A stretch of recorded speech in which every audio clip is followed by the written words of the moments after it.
Hello అండి. Hi అందరికీ. నేను అలసందకాయల ఫ్రై చేశానండి. బొబ్బరికాయలని గూడా అంటారు కదా! అది. అయితే ఎప్పుడులా కాకుండా ఈసారి కొంచెం వెరైటీగా చేశానండి. అంటే ఎప్పుడు మామూలుగానే ఫ్రై చేస్తాము. ఈసారి కొబ్బరేసి కొంచెం వెరైటీగా చేశానండి. ఇది మనకి బీన్స్ టేస్టే ఉంటదండి. ఇది మనకి ఎక్కువ దొరకదు మార్కెట్‌లో. చాలా తక్కువగా దొరుకుతదండి. అలాగే దీనివల్ల ఉపయోగాలు గూడా చాలా ఉన్నాయండి. అంటే ఇది బీన్స్ గదా! అంటే అదే సోయా అది అలా అంటారు గదా! అలసందలవి. ఇవి ఆరోగ్య ప్రయోజనాలున్నాయండి దీనివల్ల. ఇది నేను ఏ విధంగా చేశాననేది చూపిస్తానండి. ఇదిగోండి ఈ విధంగా ఉంటాయన్నమాట బారుగా. ఇదిగోండి చూసారు కదా! ఇవి కాస్త లేతయేనండి. ముదిరిపోయినయయితే గింజలు తీసేయాలి. మనకి లేతగానే ఉన్నాయి కాబట్టి మనం ముక్కలు కట్ చేసుకోవాలనమాట. కడిగేసి ఇదిగోండి ఈ విధంగా ముక్కలు కట్ చేసేసుకున్నాము.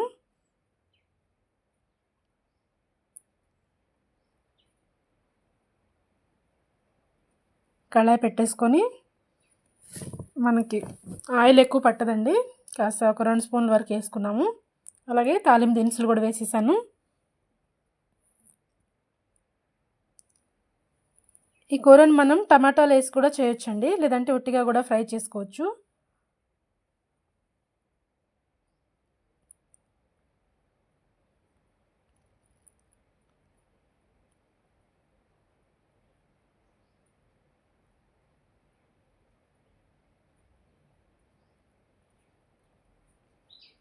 ఇంకి తాలింపు దినుసులు ఎగిపోయాయండి.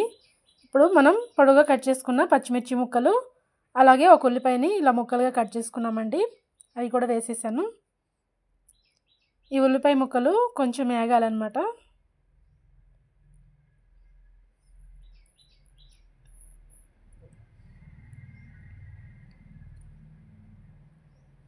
ఇవి మాడిపోకుండా కొంచెం సిమ్‌లోనే పెట్టేసుకొని మధ్య మధ్యలో ఎంచుకుంటూ ఉండాలి. ఒక 2 రెమ్మలు కరివేపాకు వేసాను. అలాగే ఒక చిన్న స్పూన్‌తో అర స్పూన్ పసుపేసాను. మొత్తం ఇలా కలిపేసుకోవాలి.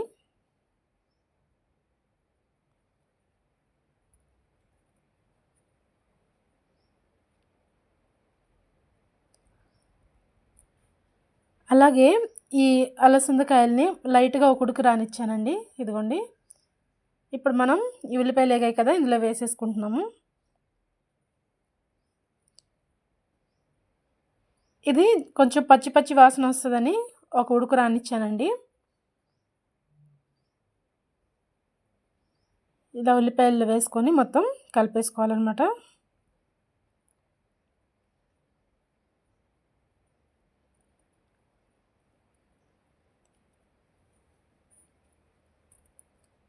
ఇందులో ఉడికిచ్చేటప్పుడు కొంచెం ఉప్పేసానండి. ఇప్పుడు ఈ ముక్కలకి సరిపడా ఉప్పేస్తున్నాను. మనం వేసిన ఉప్పంతా ఈ ముక్కలకి పట్టేలాగా ఒకసారి కలిపేసుకోవాలి.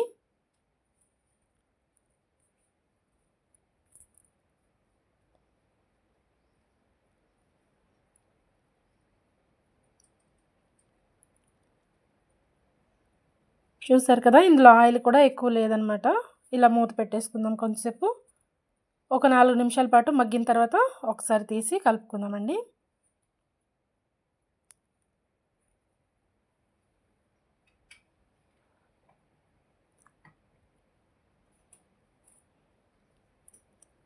ఇలాగ మనం మూత పెట్టడం వల్ల తొందరగా మగ్గుతదండి. ఎప్పుడన్నా గూడా మనం ఇలా ఫ్రైలు చేసేటప్పుడు ఇలా మూత పెట్టామనుకోండి, ముక్కలు చక్కగా మగ్గుతాయి. ఇంకాసేపు మగ్గనిద్దాం. చూసారు కదా! ఈ విధంగా మగ్గింది. ఇది వెల్లుల్లిపాయ కారం అండి. ఇందులో వెల్లుల్లిపాయ, జీలకర్ర, కొంచెం కరివేపాకు ఏసుకొని మిక్సీ పట్టుకున్న కారం అనమాట. మనం కూరకు సరిపడా కారం వేసేసుకున్నాము. అలాగే పచ్చిమిర్చి గూడా వేసాం కదా! ఈ కారం అంతా ముక్కలకి పట్టేలాగా కలుపుకుందాం ఒకసారి.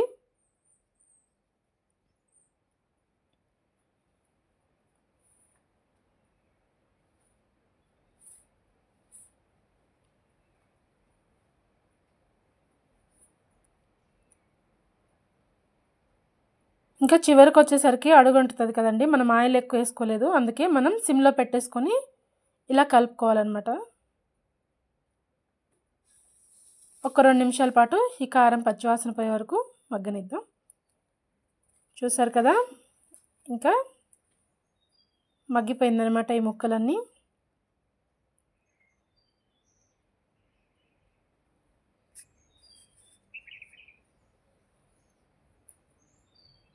పచ్చి కొబ్బరి వేసేస్తున్నామండి.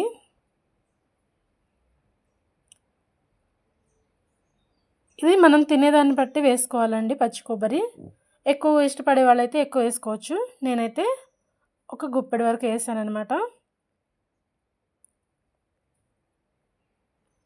ఇదంతా ఒకసారి కలిపేసుకుందాం.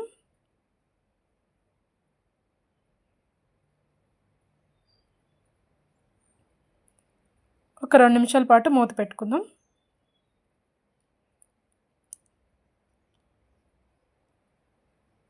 చూసారు కదా, కొబ్బరి ముక్కలు అంతా కూడా చక్కగా మగ్గాయండి.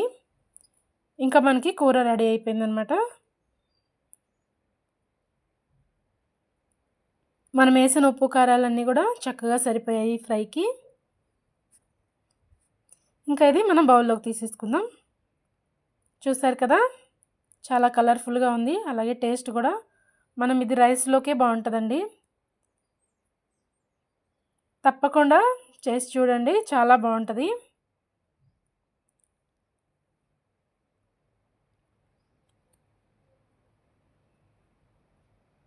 అలాగే మీకు ఎలా వచ్చిందనేది కామెంట్ కూడా చేయండి. కొత్తగా చూసేవాళ్ళు సబ్స్క్రైబ్ చేసుకోండి. అలాగే లైక్ చేయండి. ఇప్పటివరకు నాకు సపోర్ట్ చేసిన ప్రతి ఒక్కరికి థ్యాంక్ యూ అండి.